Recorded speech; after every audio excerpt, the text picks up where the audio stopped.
दोस्तों अगर आपके पास है Vivo Y29 मोबाइल दोस्तों, अगर आप उसमें चाहते हैं फेस लॉक सेट करना तो कैसे फेस लॉक सेट कर पाएंगे। तो फेस लॉक सेट करने के लिए आपको सबसे पहले मोबाइल की सेटिंग को ओपन कर लेना है यहाँ पर, और जैसे मोबाइल की सेटिंग को ओपन करते हैं पर आपको देखने को मिल जाता है इस तरह से इंटरफेस।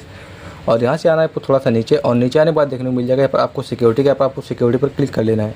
और जैसे सिक्योरिटी पर क्लिक करते हैं आपको देखने को मिल जाता है इस तरह से इंटरफेस। और यहाँ से आपको देखने को मिल जाएगा थोड़ा सा नीचे फेस का, यहाँ पर आपको फेस पर क्लिक कर देना है। और जैसे फेस पर क्लिक करेंगे यहाँ पर आपने जो भी पैटर्न बना के रखा है उसको यहाँ पर आपको डाल देना है। और डालने के बाद यहाँ पर आपको स्टार्ट इनरोलमेंट पर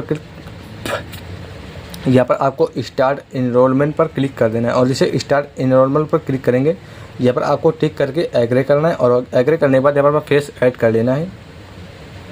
और यहाँ पर जैसे आपका पूरा फेस ऐड होता है यहाँ पर आपको ओके कर देना है। और ओके करने के बाद ये आपका सक्सेसफुली फेस लॉक सेट हो जाता है। दोस्तों इस तरह से आप Vivo Y29 मोबाइल में अपना फेस लॉक सेट कर पाएंगे। दोस्तों वीडियो पसंद आई वीडियो को लाइक और चैनल को सब्सक्राइब करें। मिलते हैं किसी नए वीडियो में किसी नए टॉपिक के साथ, तब तक के लिए बाय बाय, टेक केयर।